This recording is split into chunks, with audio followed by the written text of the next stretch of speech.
está presentando a, a Xavier Querejeta, que es licenciado en Geografía e Historia por la Universidad de Deusto en 1987 y es miembro del Departamento de Etnografía de la Sociedad de Ciencias Aranzadi desde 1985. Es desde 2017 técnico superior de etnografía de la Diputación Foral de Guipúzcoa en Gordailua, el Centro de Colecciones Patrimoniales de Guipúzcoa. Desde 1987 ha trabajado en varios museos y proyectos etnográficos de patrimonio histórico y etnográfico del País Vasco. El Museo Zumalacárregui, el Museo San Telmo de San Sebastián y el Museo Euskal Herria de Guernica. Proyecto transfronterizo de señalización del patrimonio de la bahía de Chingudi. Exposiciones sobre forja y alfarería tradicionales. Ha realizado también sobre aperos de labranza, etcétera. Así que bueno, pues ya sin más, ya veo que tienes la presentación preparada, pues ya puedes comenzar, Xavier. Gracias. Hola, buenos días. Creo que sí, me oís, ¿verdad? Y creo que se ve bien porque Sí, ya estoy dudando de todo. te vemos y Sí. vemos la presentación Bueno, perfectamente. de nuevo muchas gracias a la organización, tanto al IPCE, desde la cosa más conceptual que nos admitió esta propuesta, y a todo el equipo técnico, que es una cosa, en fin, que no es tan fácil de llevar a cabo como estamos viendo. Precisamente yo quería empezar con una anécdota. En el 2018, en Nájera, precisamente en uno de estos seminarios sobre patrimonio industrial y tecnológico mueble, estábamos ya acabando, el viernes a la 1:30, ya todo el mundo cansado, con ganas de irse, y una levantó la mano y dice: ¡ay, no, por favor! Y dijo: en todo este seminario no se ha hablado del expurgo, y ¡pum!, todos hicimos así. Y bueno, empezó una conversación muy animada. Una que estaba en la mesa dijo: yo no voy a hablar de un tema que es ilegal. Y ¡ay, cómo te pones tal! Bueno, ya sabes lo que quiero decir, no está contemplado y todo esto. Otra dijo: pues en nuestra institución realizamos expurgos sin ningún problema. Y claro, como es una institución privada, pero que había sido pública. En fin, empezó ahí a comentarse, y quedó muy en evidencia que todo el mundo tenía interés en el tema, pero que era difícil tratarlo. Bueno, va un poco más rápido que yo la presentación, casi mejor. Bueno, el caso es que en Gordallo así nos estábamos planteando precisamente qué hacer con todos estos objetos que han venido a este centro, que es de conservación de patrimonio, no es un museo, que tiene objetos de la Diputación Foral de Guipúzcoa, pero también del Museo San Telmo y de otras instituciones, todo de arqueología, paleontología, etnografía, bellas artes, historia y muchas cosas. Y en total hay más de 80.000 registros, aparte de las cajas de arqueología y paleontología, que ya son unas 12.000, y entonces es mucho patrimonio o muchos objetos. Pero nos surgen dudas sobre nos surgen dudas, no, tenemos muy claro que para tener una colección de calidad no hace falta tener tanta cantidad de objetos. A ver si acierto ahora. Sí, a pasar. Bueno, esto es Gordalloa, unas fotos.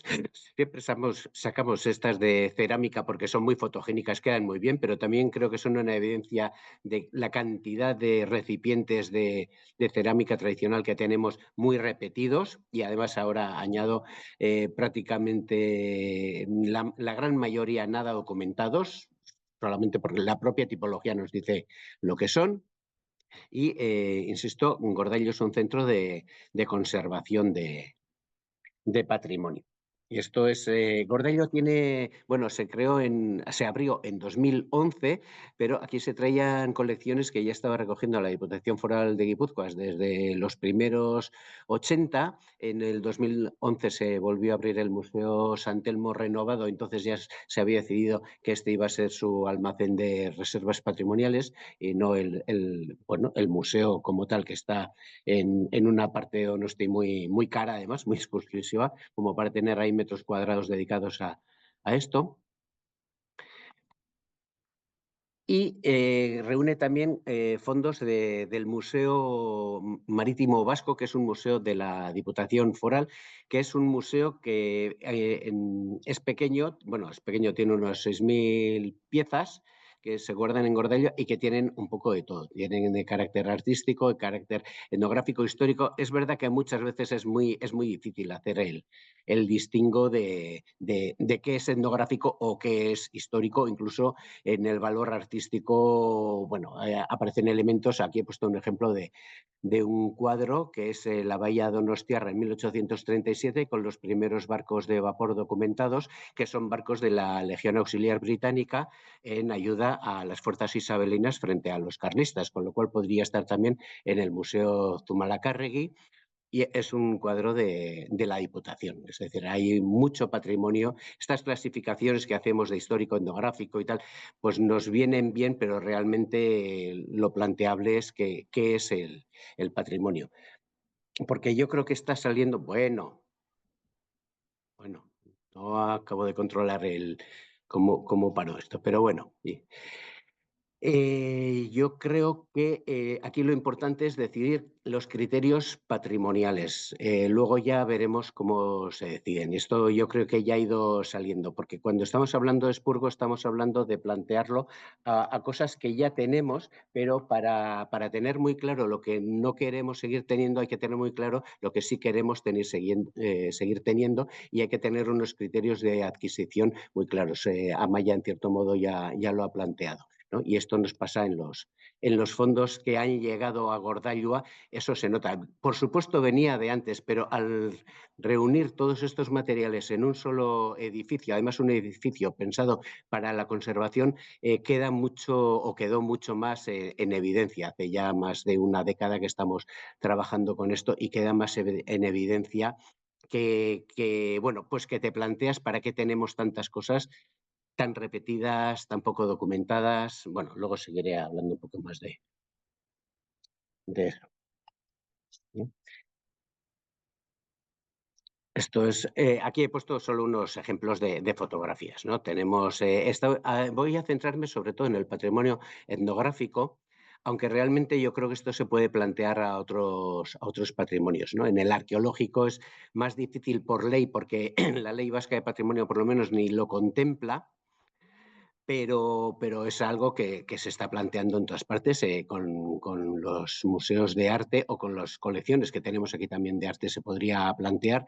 Incluso dentro del patrimonio etnográfico podríamos plantearnos en qué consiste. Generalmente cuando hablamos de etnográfico estamos pensando en bienes de origen rural, ¿no? Ligados a la agricultura, al pastoreo, pero el patrimonio industrial podría ser considerado una forma de patrimonio etnográfico que se ha recogido muy poco y bueno, que yo creo que se debería recoger tanto o más, pero claro, nos encontramos con estos problemas de cómo, acercaré. Bueno, mira, esto está bien para hablar de este patrimonio más urbano, más industrial. Con respecto, he puesto una fotografía, unas arguisayolas. Arguisayolas son estas tablillas de madera en las que se enrollaban unas cerillas, unas ceras muy finas para los difuntos, familiares. Estas cosas es como el gran objeto emblemático de la etnografía vasca, pero bueno, pues igual el primer tractor adquirido en Guipúzcoa, pues igual tiene tanto o más valor patrimonial, o una sega, una guadaña, pero que en este caso tenemos una guadaña industrial hecha en Guipúzcoa, una marca muy guipuzcoana, Bellota, con una publicidad que en este caso además está en euskera, que es una cosa pues que antes de la guerra hubo poco y después la verdad es que todavía menos, ¿no?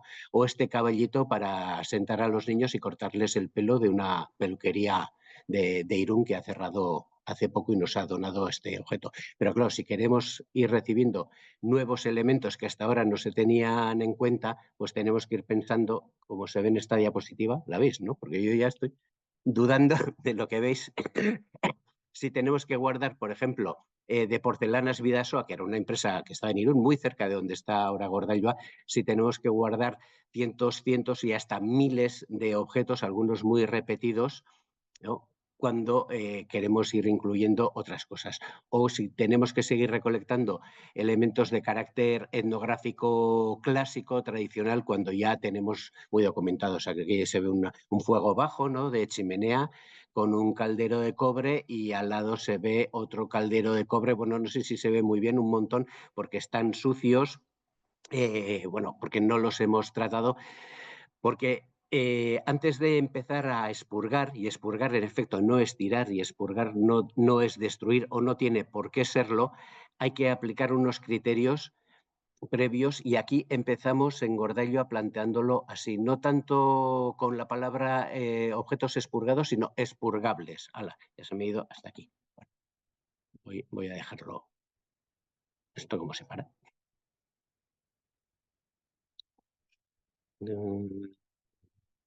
A ver, bueno.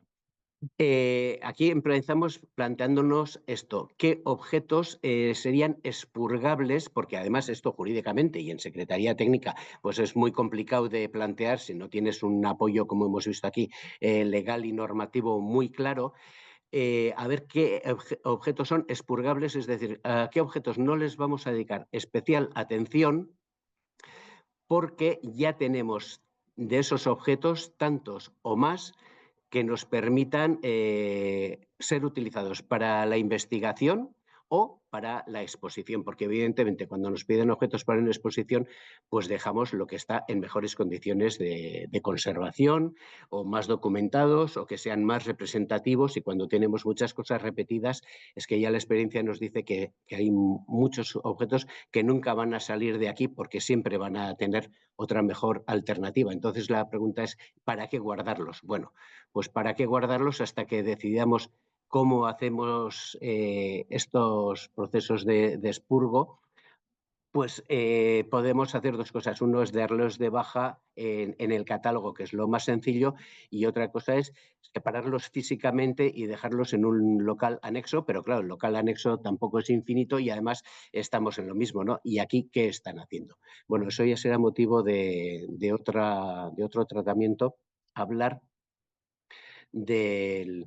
Estoy 13 minutos. Ay, no, perdón. Sí, llevo 13 minutos. Es qué hacer con estos objetos expurgados o al menos expurgables, que es lo que se nos plantea constantemente. Llevamos años y llevamos, por decirlo de algún modo, haciendo pruebas, cediéndolos a espacios expositivos, bueno, vamos a llamar centros de interpretación, que no recaban las medidas de conservación que pediríamos a un objeto de valor patrimonial mayor, ¿no? Los museos pues cumplen o deberían cumplir. Luego, en fin, las casuísticas son otras, no acertaré con esto.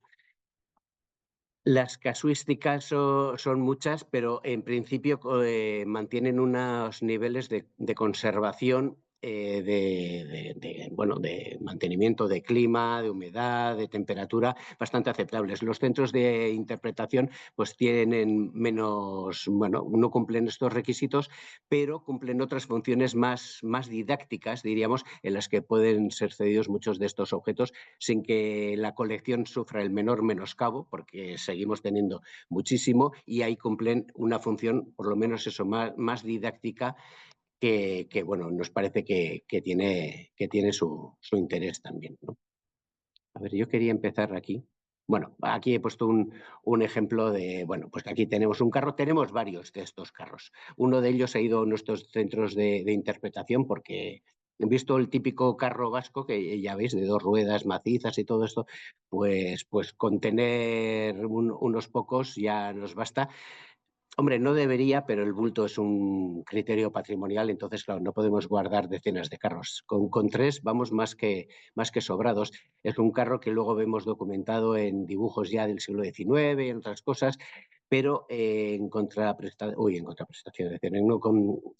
contrarrestando estas colecciones de alfarería tradicional, pero muy repetida, pues nos plantea muchas dudas de para qué tenerlo. Y eso es lo que queremos plantear, aunque es verdad que en este caso de la alfarería tradicional, que tenemos tantas cosas, no tienen una salida clara. Es decir, dejarlos a centros de interpretación o incluso a recreaciones de carácter histórico y documental, no películas, ya nos han pedido, de Engordallo cosas de, pues para películas comerciales y no las hemos cedido porque para empezar no cumplen los requisitos que deberían y además porque no tenemos claro que estén para eso. Ahora, si es para un documental, pues se puede ceder. Que alguna de estas jarras o cestas o cosas, ya digo, sin especial interés desaparece en ello, bueno, pues no nos parece especialmente grave. Estamos haciendo estas pruebas, pero esto no nos soluciona, por decirlo así, el problema más genérico de tener muchas piezas muy repetidas, nada documentadas, a veces no bien conservadas. Para eso necesitaríamos un marco normativo diferente y abrir el campo y, entre otras cosas, la idea de hoy era esta, ¿no? Abrir, mostrar nuestras experiencias, pero también saber las experiencias ajenas, cómo se están gestionando estas cosas, porque es muy difícil. Y las salidas más dignas, en efecto, es darles otro valor patrimonial. Amaya comentaba llevarlo a otros museos, pero eso en la práctica eso va a ser muy difícil. Va a ser para algunas pocas piezas, sí, pero para la mayoría eso no puede ser una solución porque, de hecho, nos ha pasado al revés. Este carro también lo he puesto aquí porque nos escribieron desde un museo de la provincia de Alicante diciéndonos que tenían carros vascos, a ver si los queríamos. No sé cómo pudieron llegar unos carros vascos hasta Alicante, qué tipo de colección era, pero evidentemente allí también se van dando cuenta de que eso ahí no tiene mucho sentido y entonces están variando. Están variando los criterios, se están ofreciendo. Tampoco podemos recogerlo todo, ni siquiera de Guipúzcoa y mucho menos de otros sitios, pero claro, también somos conscientes de que no podemos hacer lo mismo, ¿no? No podemos empezar a ofrecer a todo el mundo lo que tenemos simplemente porque nuestro problema es tenerlo aquí y querríamos quitarlo. O sea, no podemos desvestir a un santo para vestir a otro. Hay que tener, yo creo que políticas un poco más generales y una visión más amplia, pero bueno, no es fácil, ¿eh? Yo creo que mi idea, al menos cuando se planteó todo esto, era ir compartiendo experiencias e ir caminando un poco más hacia adelante. Por ejemplo, lo que ha comentado Amaya, tener unas guías, tener unos criterios muy claros previamente para poder ir luego aplicándolo y siempre de una manera ordenada y de una manera transparente. En efecto, eso también es muy importante porque, bueno, Traperos de Maús está a 200 metros de aquí, está muy cerca y, bueno, podría ser una salida. Bueno, no sé, si igual no les hacíamos mucho favor, pero ahí, en efecto, nos crean dudas éticas también de, bueno, por Traperos de Maús no nos importaría nada, pero vamos a suponer piezas de porcelanas Vidasoa, ¿no? Que nos sobran porque están muy repetidas y ya no nos aportan nada. Siempre te quedas con lo mejor y siempre con mucha generosidad, eso también hay que decirlo, pero te llevas, a ver si encuentro estos patitos que teníamos aquí. Estos patos de porcelana, bueno, hay gente que los odia, hay gente que los ama, pero bueno, el patrimonio no se dedica a eso. Claro, si tú llevas esto, por ejemplo, digo, a Traperos de Maús y Traperos los vende a 5 o 10 euros y viene alguien con cierta mirada y se los lleva todos por 2 duros y luego los ves en eBay, pues claro, ahí surgen muchas dudas de carácter ético, aunque la Diputación no se llevara dinero, esto de haber estado conservando unos materiales que han sido de la Diputación para que cumplan una función, luego hemos decidido que no cumplen todos al menos, los cedes con buena voluntad y luego son motivo de mercadeo, en efecto, como decía Amaya también, incluso cuando está regulado, es muy complicado de gestionar. Y no nos ha pasado, pero sí ha pasado precisamente con información de archivo de Porcelanas Vidasoa, que ya digo, estaba muy cerca de aquí. Se cerró mal, desaparecieron muchas cosas que tenía palabradas con la Diputación para entregárselas, no aparecieron. Bueno, ya acertaré con esto también. Y luego pues te llama un amigo de Irún y dice, oye, que he visto que en eBay están vendiendo información, documentación de porcelanas Vidasoa, igual os interesa. Y claro, te quedas con una cara como, ¿quién está vendiendo? Pero si la empresa cerró, pero, o sea, ¿quién se ha apropiado de esa documentación? Bueno, que era de una fábrica privada, pero que ahora está intentando hacer negocio. Nos ha pasado también con otras cosas, ¿eh? Ofrecías el Museo Marítimo Vasco y tal, y en cuanto intentas entrar y saber algo, ¡pum!, desaparecen.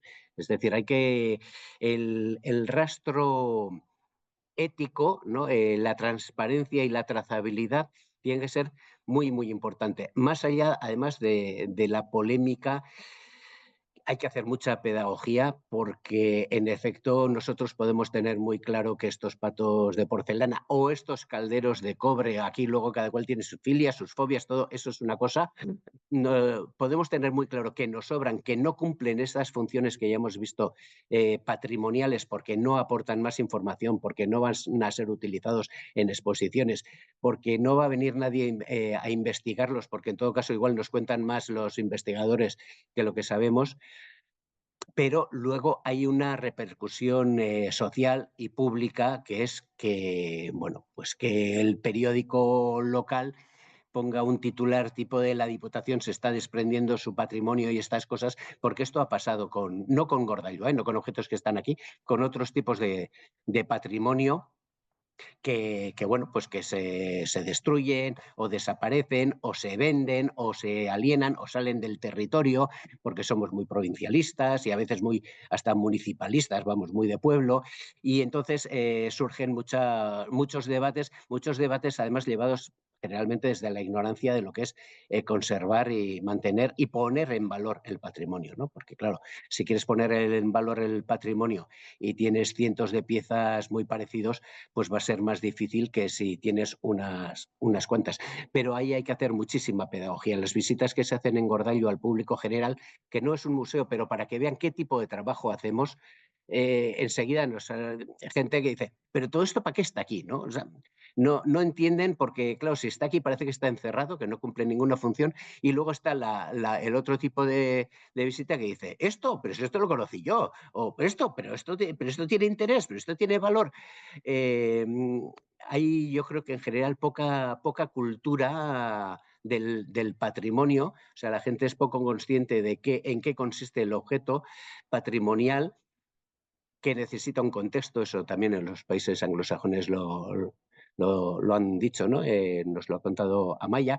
Sin un contexto, el objeto per se muchas veces pues podemos caer en eso, ¿no? Cuanto más bello o más artístico, más así, parece que tiene mayor valor patrimonial y no tiene por qué ser así, sobre todo con el patrimonio eh, más etnográfico. Como vamos un poco tarde, yo voy a ir acabando porque además mañana vamos a tener más y además dentro de poco empezará el turno de preguntas y de propuestas que me va a parecer más interesante y quería acabar mire, este es patrimonio del pasado y no sé si del futuro. Es verdad que estas cadenas de chimenea, de Llar, que tenemos 288 creo que son, prácticamente ninguna documentada de dónde proviene. Ya veis, bueno, pues para ver tipologías de cadena, vale, pero 288 nos hacen falta. Es verdad que están en un sitio que molestar no molestan mucho, pero conceptualmente esto, haber hecho 288 fichas con sus fotografías, para todo esto, para que estén ahí, pues nos plantea muchas dudas, pero es verdad que en las visitas la gente esto lo ve y estéticamente tiene su puntillo y parece que gusta más, ¿no? Que es más interesante. Pero el patrimonio, una vez eso lo dije en el Museo San Telmo y todavía se ríen de mí, ¿no? Feo y bonito no son criterios museográficos. Pues en efecto, tampoco son criterios patrimoniales y tenemos que pensar muy bien qué tenemos que guardar, sobre todo pensando a futuro. Bueno, pues fin de la presentación, pues eso, pues muchas gracias. Se ha ido el yeso. Es que ricasco.